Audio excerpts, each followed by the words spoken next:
I wanted to start off by asking, who in here has ever had a cupcake before? Wonderful. So then many of you in this room already personally know our next speaker. We have founder of Sprinkles Cupcakes and co-founder of Pisana, Candace Nelson. A big round of applause, please. Thank you for having me. This is such an honor. We are so excited to have you. And so I'd like to start off with a fun question here. As a co-founder of Pisana, who would you like to have a slice of pizza with? Well, I'll take a slice of pizza with pretty much anyone, but if I had to choose, do they have to be, they don't have to be living, right? Dead or alive. Okay.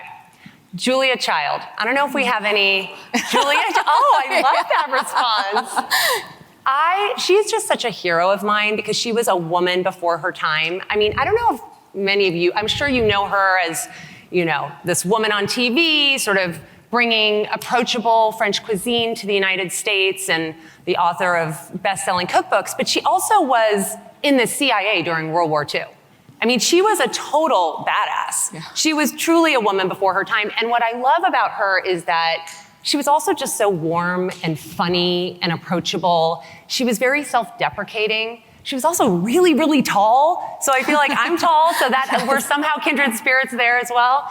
So I think it would be really fun to share pizza with her because she also just loved food. And I only want to share food and sit down to a meal with someone who really appreciates and loves food, because otherwise it's no fun. Yeah, we should have a slice of pizza together. So on that note of loving food and Julia Child's being an inspiration for you, can you talk to us a little bit about your pivot from the finance world into entrepreneurship? Yes, so out of college, I was recruited into the corporate finance department of an investment bank in San Francisco. It was the late 90s, it was the height of that early internet, dot-com boom. And then, so after that, I went to work for an internet startup, which a lot of people were doing at the time.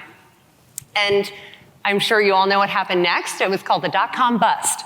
And so many people were out of work. So many companies went belly up overnight. And I was one of those people that no longer had a job. And then not very long after that, 9/11 happened. So I literally was on the couch, just not knowing what I was going to do next, and also just filled with this feeling that I'd been fed a bunch of lies because I had done everything right.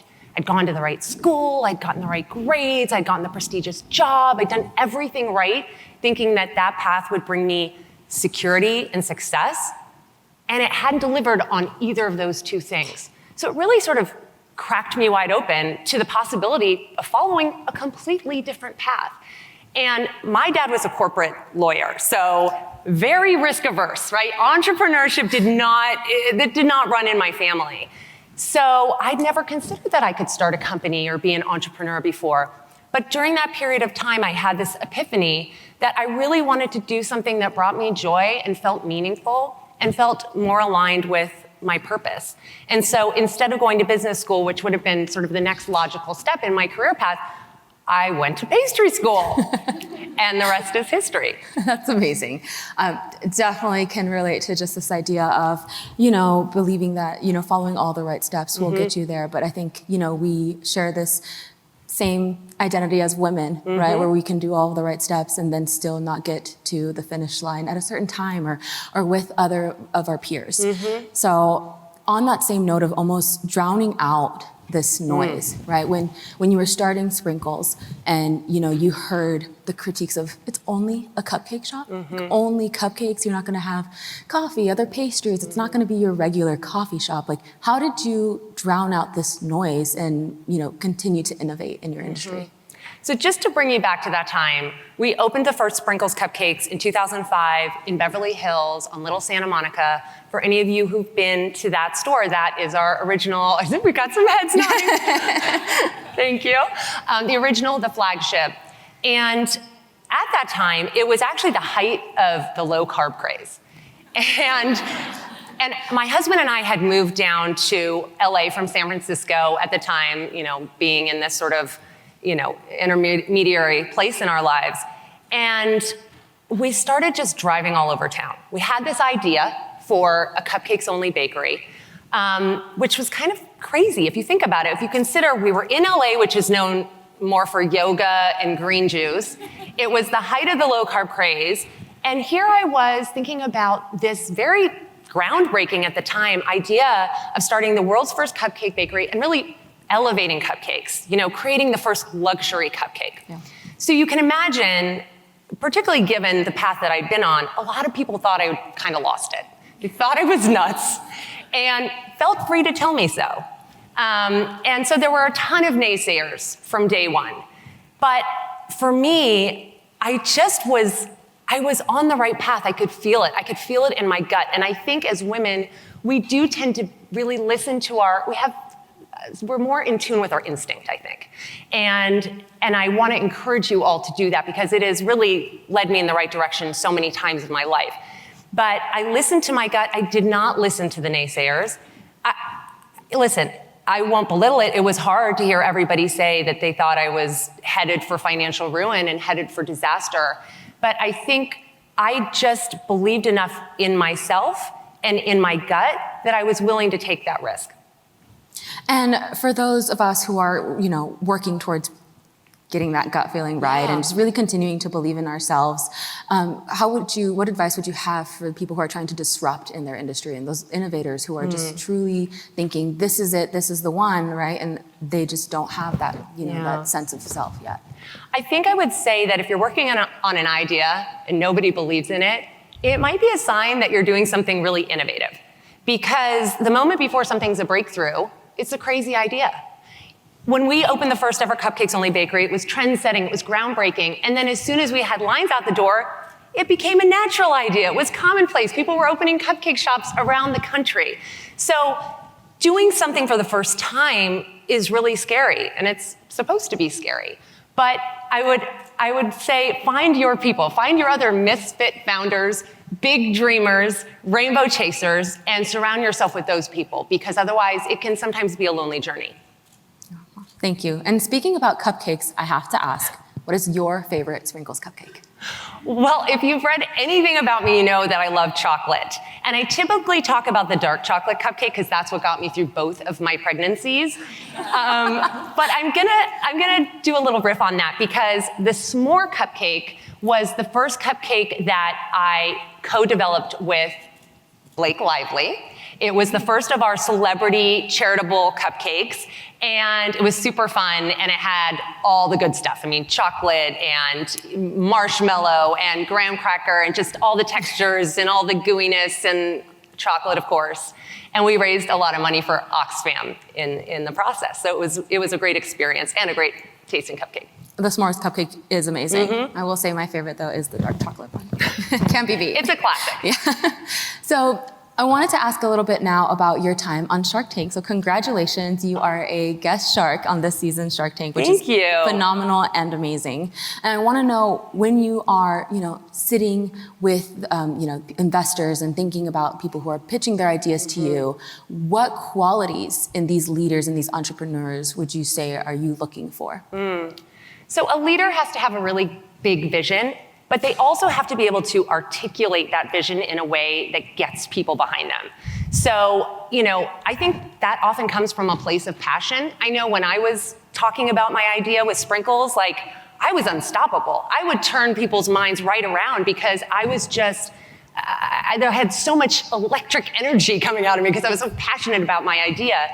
And I also am a big believer in storytelling. So you can have the best idea in the world, but if you can't say it, craft a story in a way that's really compelling, that sort of brings people in and draws them into, your mission and your vision, it's a missed opportunity. So practice your crafting a great story. That's great advice. I think the story part, particularly everyone in this room, something that's so important is that no one has your same perspective and your same experience. So everything that you've gone through, is enough to be here in this room and to continue on to be in other rooms and in other levels. And I think that's amazing. And there are so many times in my business journey when I've had to lean on great storytelling, because when we first opened Sprinkles, people were used to paying 75 cents for a cupcake at the grocery store. So of course, what did I hear all day? Why are these cupcakes $3? And I had to stand behind that counter and tell my story until I was blue in the face. And it really, that's what encouraged people to try it, even if they were skeptical. And maybe 1 out of 10 I couldn't convince, and then finally I just say, just buy one and tell me what you think. And that always turned them right around. That was what worked. So in addition to all of these, skills that leaders need, what do you think are some challenges that leaders in today's world are facing to get to that next level? Well, I think of my dad. He was such a company man. I mean, he worked for 2 multinational companies over the course of his career. And now I think people think of jobs more as like a temporary stopping point.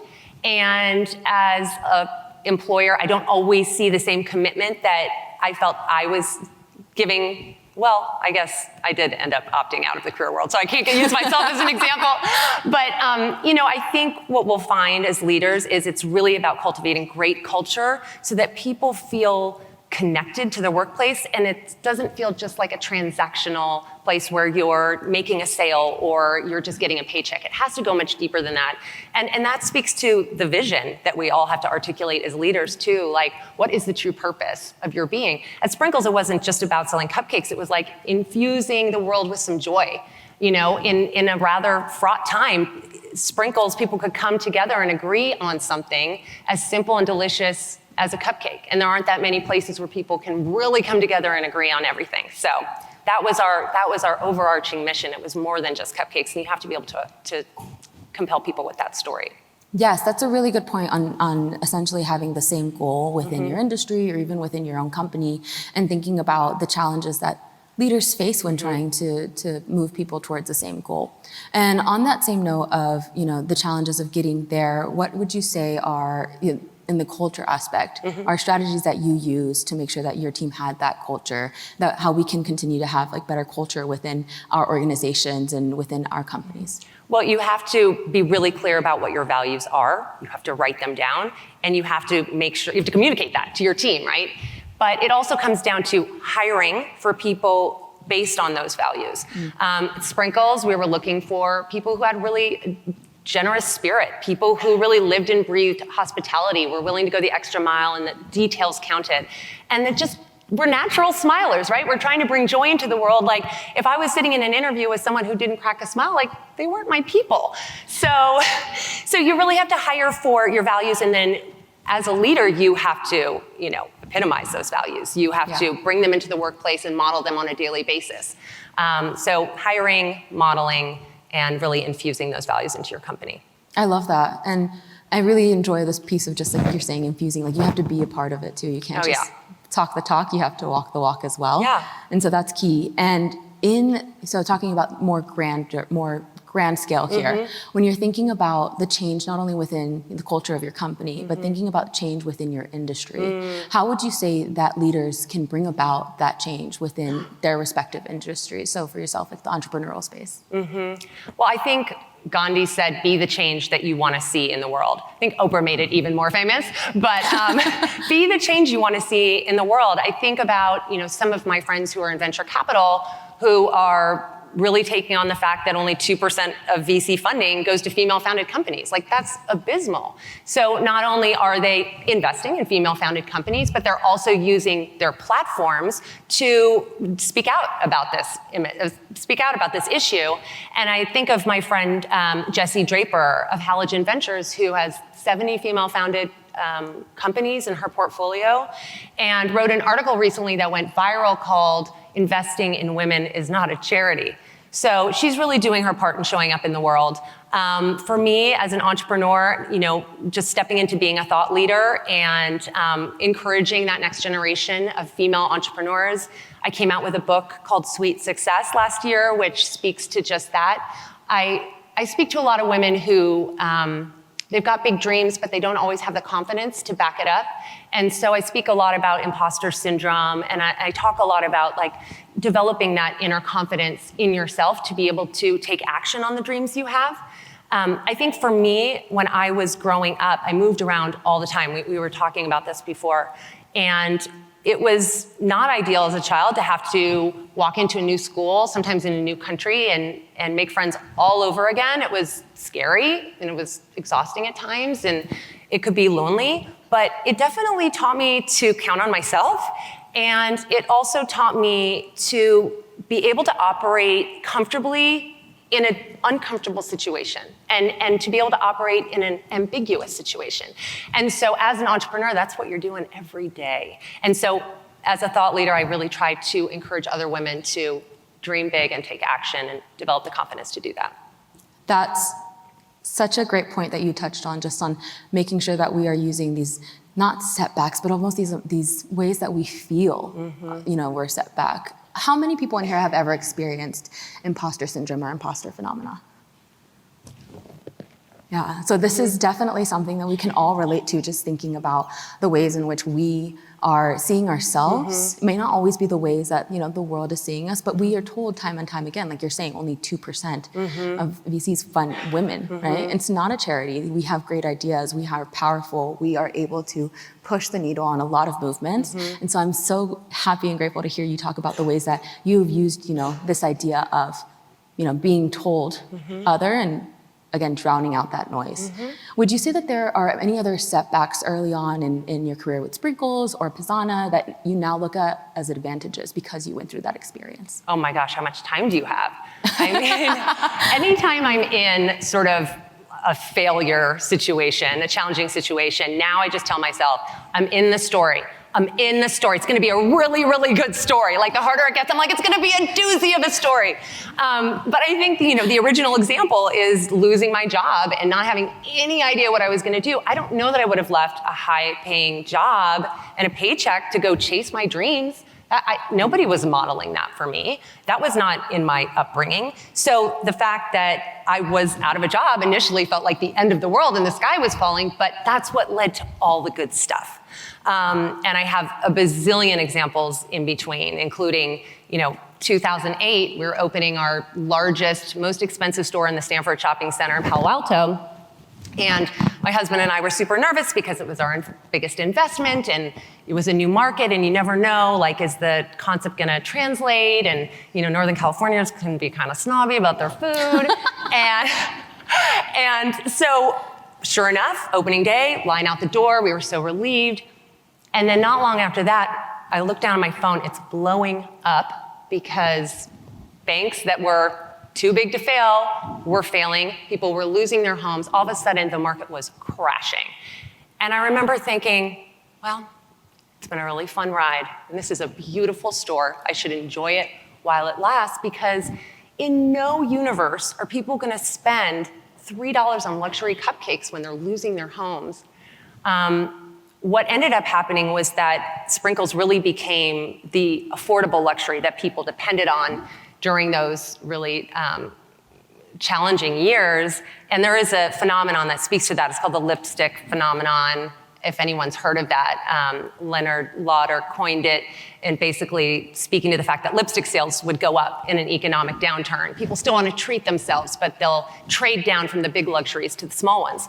So because we had built this wonderful brand that people felt connected to and they really loved, they weren't willing to cut it out of their budgets. And we were very fortunate. We ended up scaling the majority of our business during that economic downturn.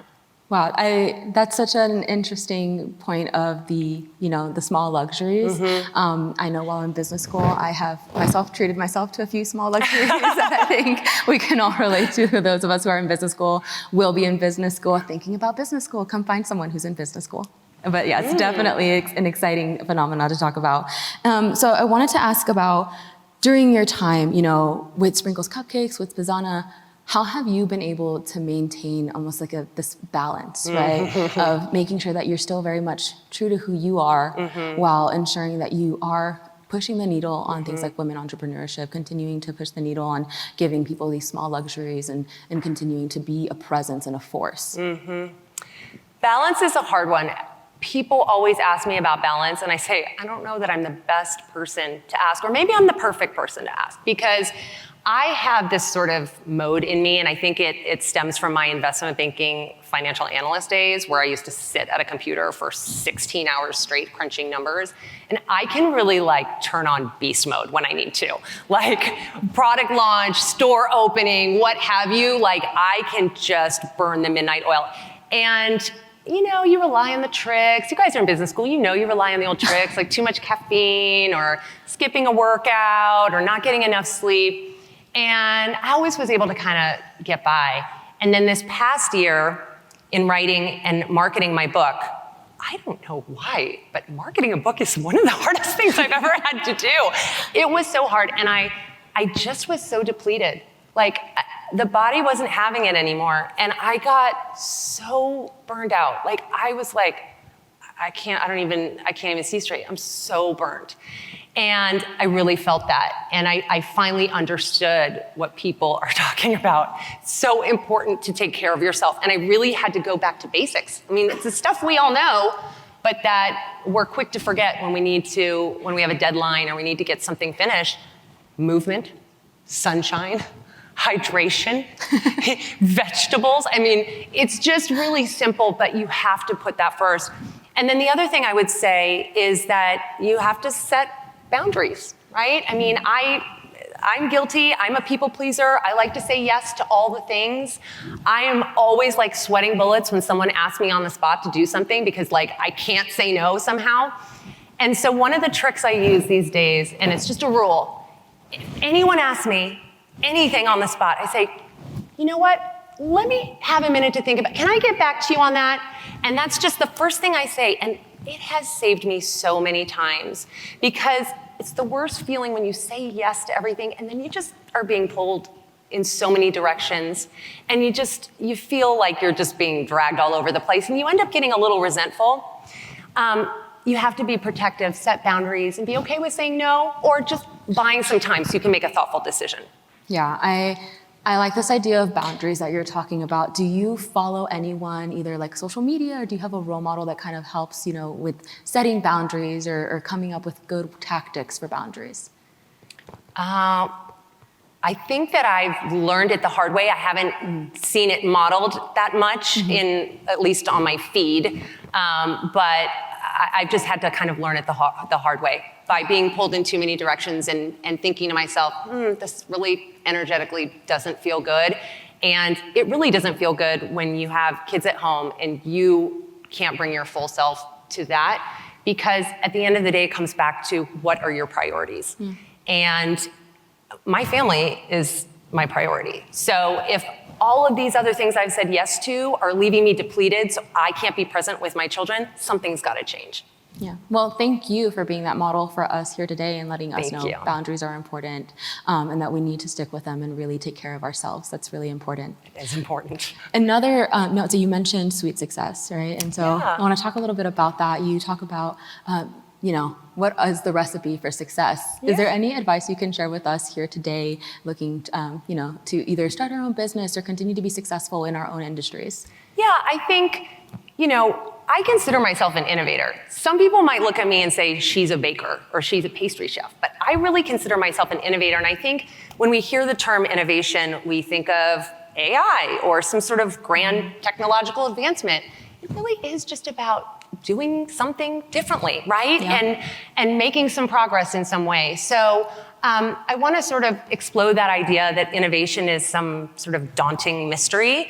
I was innovative when it came to something very simple like a cupcake. So trying to, show that entrepreneurship can be more approachable and also to bust the myth that entrepreneurship is just like taking a flying leap off a cliff. Yes, it's risky. It does involve inherent risk. But I think it's important to test your thesis, start small. I mean, with Sprinkles, I was baking out of my home kitchen to make sure there was a market out there before I signed a lease and went all in. So dream big, but start small. I love that. Thank you so much, Candace. We're going to be taking questions from the audience now. And so if anyone has any questions I see so many hands already going up. Amazing. Wonderful. Thank you. Hi, Candace. My name is Amber. I first have to say thank you for writing Sweet Success. Oh, thank you so much. I launched an online bakery last year, and as I was doing it, the book felt like a friend and a blueprint. So it was like... That's amazing. Someone writing that down. Seriously. Testimonial. Women I mentor in entrepreneurship, I'm like, read the book. It gives you both that confidence that you are doing it right, even though you're alone, and filled a lot of gaps. My question is around where you're at in your life now with Pizana. I loved your investment in Gently Soap on Shark Tank. How are you, when you're an innovator and entrepreneur, it's never one idea. There's always multiple ideas. People bring you opportunities, like you learn how to move your brain to innovate constantly. What does your process look like for how you decide where to invest your time and your resources and prioritize, like, I could have a great idea, but it might need to sit on the shelf while I invest over here? I'm just curious, what does that process look like and how you navigate? That's such a great question, because a creative mind is never at rest. And I have suffered from shiny object syndrome in the past because I really like a new project. I like a blank slate. Like, I'm like, what can we create today? But there is a little thing in building a business called operations and scaling, and you kind of need to stick with it for a while, and building a business takes a lot longer than you think. And so, I don't know if any of you remember Sprinkles ice cream. Okay. R.I.P. I mean, it was honestly the best ice cream. Still to this day, people come up to me and they're just like, when are you bringing the ice cream back? I'm like, we're not. That was one of those projects that I was like, let's do something new. Let's reinvent like good old-fashioned American ice cream. And it was a fantastic product and people loved it. But when you think about the business model, right, people would come into Sprinkles and spend 5 minutes and leave with 2 or 3 dozen cupcakes. When you go to an ice cream shop, what do? You sample all the flavors, you weigh, you like push your nose up against the glass, and you leave with 1 scoop. And of course, we were using all the best ingredients, we weren't using any mixes, we were doing everything the old-fashioned way. And so the business model just never really matched up. And that was a great reminder for me that, like, once you start something, particularly something that has traction and momentum, you gotta be really focused on it. And if you spread yourself too thin, we could have opened probably 5 more Sprinkles cupcakes with the time it took us to learn the ice cream world and like open that whole new concept. And I always think about that when I get tempted by a new project. I think, you know, as a business person, I'm always looking at, for my business, you know, pursuits, what's gonna have the biggest impact? And for me right now, we are scaling Pizzana. So that I am very focused on Pizzana. We're opening our 7th location in Houston, your hometown, in just a couple weeks. And we may end up franchising that concept, which is not the path we took with Sprinkles. So that'll be a new adventure for me. So bringing in the new with the old, right? And I think now I try to look at it that way. Like, I gotta stick to what I'm doing, but bring in new ideas in terms of marketing, operations, technology, what have you, and find the shiny object syndrome that way. Yeah. Fun fact, the Pizzana location that's opening in Houston is actually opening in the same location where I had my first Sprinkles cupcake, right? In River Oaks, Houston, Texas. I'm so happy y'all enjoyed that. Thank you. It's a good reaction. Yeah. We have another question. Hi, Candace. Hi. Thank you so much. Thank you. My question was, it's amazing to hear your story about how your first entrepreneurship journey was so successful. And what would you say to the entrepreneurs who don't have that rare experience where they've tried something and kept trying and trying again, maybe different things, and are starting to feel jaded or burnt out? That's such a good question. I really have a hard time with that one. And let me just be clear. I am the first to say that, I mean, I worked my butt off. It was grueling, but Sprinkles was kind of a charmed business experience, right? Like entrepreneurial experience. We had so much momentum. Oprah Winfrey talking about our cupcakes within the first year. I mean, we just were riding a wave. And I've actually had to learn some tough business lessons on the next go round. So I speak to you with a lot of empathy, not from someone who's like ridden the wave and like sold her company and like, you know, sailed off into the sunset. I really had to learn some hard lessons. And I think it's a balance, right? Because we talk about founders being so resilient and not giving up and being agile and able to pivot to kind of find your product market fit. And at the same time, you also want to fail fast because there's an opportunity cost to continue working on something when there could be other great projects that you could be spending your beautiful time on and your mind on. So I think it's a case-by-case scenario, but I really do. My husband actually had a men's athleisure line, and it was a fantastic product, and everyone loved it. And he tried every which way to get momentum on that product line, and it just never really took off. And even now, people are like, kind of like with the ice cream, they're like, what happened to Willie? We loved those shorts, and he was so proud of it, and it was really a wonderful product, but as a business, it just never found its footing, and other companies ran away with that athleisure space, and ultimately, I wanted him to close up shop before he was ready to, but that's because he's so resilient, and there were a lot of times when I wanted to give up with Sprinkles when we were trying to find our first location. I was like, maybe this isn't meant to be. He wouldn't give up on that. So it swings both ways. Give you a lot of credit for being resilient and pivoting and trying a lot of things. Question over here. Hi, Candace. Hi. Thanks so much for being here. Thanks for having me. My favorite is the peanut butter chocolate. Oh, good choice. And I'm so sad when it runs out in the vending machines. Also a great idea, the Sprinkles vending machines. Shout out to that. My question is, what does your future hold? You kind of spoke to this with Pizzana and franchising, but after a successful career, looking back, what about looking forward? Well, I am a guest shark on Shark Tank this season, so please tune in. That's been a really, really fun experience. I have actually the final episode comes out May 3rd, and I've made some investments on the show.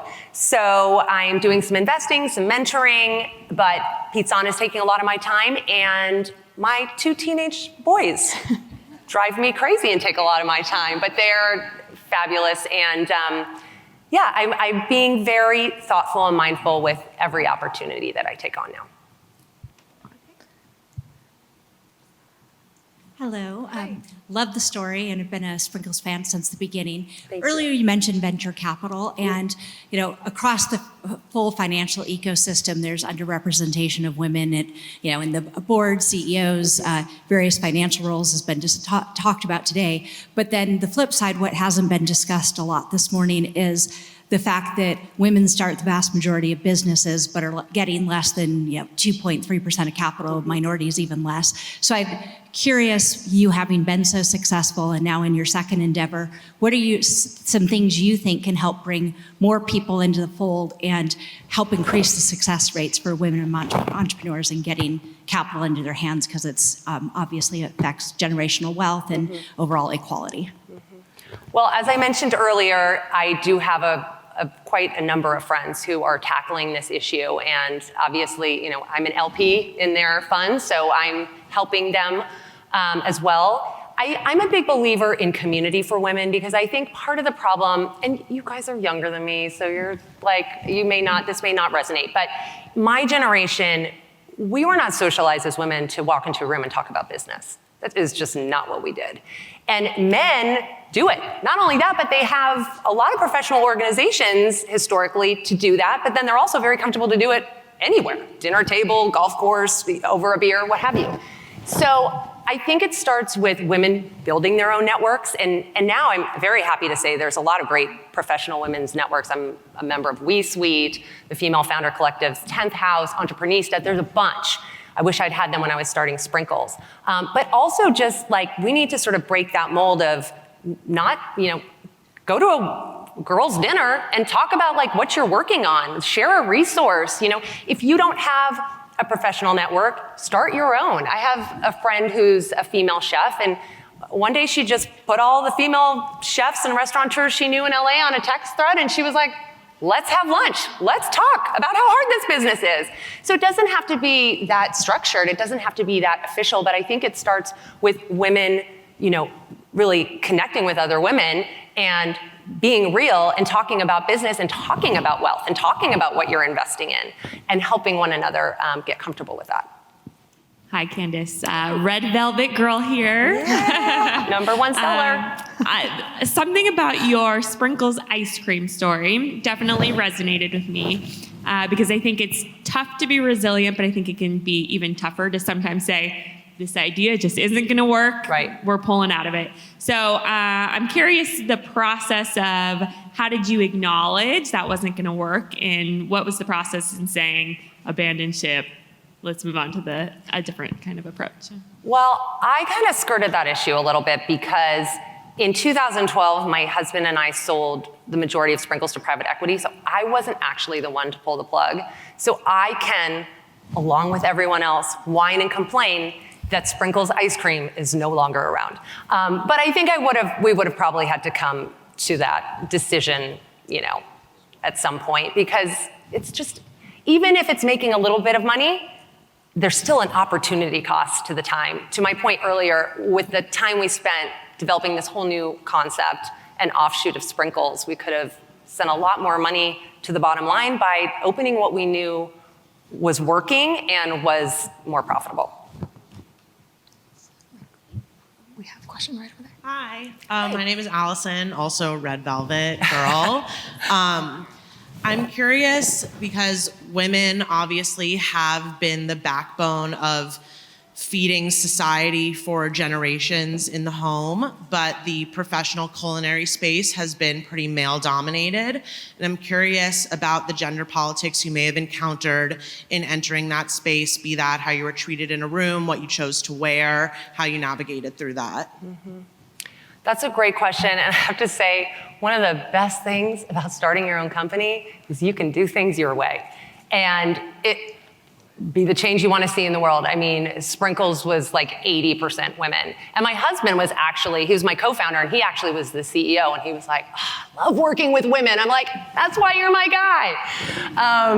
But yeah, working at Pizzana now, it's a little bit more of like that hot kitchen, sort of machismo chef thing. So we've had to deal with that from time to time, but we have got some great female pizza chefs that are literally holding their own there and just telling those guys to back off. But yeah, I think for me, I've been able to set a culture that I want, and that freedom is everything. We have time for one final question.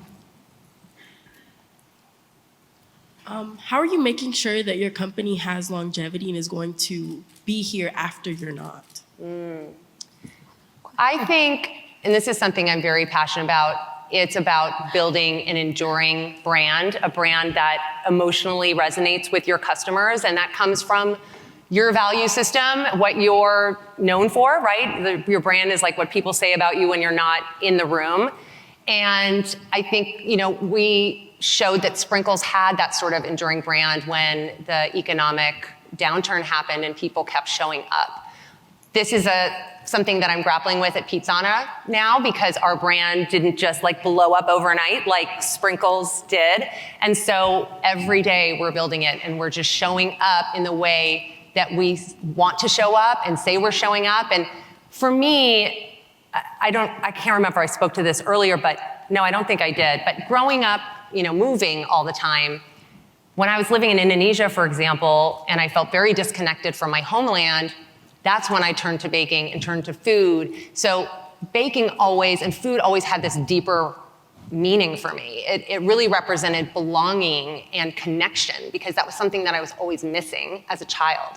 And so with Pizzana, it's like, again, this is food that is joining people, bringing people together. It's bringing cultures together, because our chef actually is from Naples, Italy. So, and food is one of those beautiful things that can really unite people across cultures and gender and, political ideology. I mean, it's just that basic of a human want and need. And so I think it really boils down to your brand, and your brand is really about how you show up every day.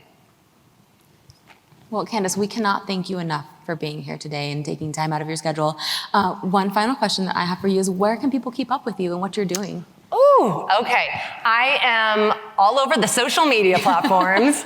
I'm on TikTok at Candace Nelson, Instagram at Candace Nelson. I'm on LinkedIn at Candace Nelson. And I also write a newsletter that goes out every 2 weeks called Sweet Success, that really is meant for women who are navigating the business world.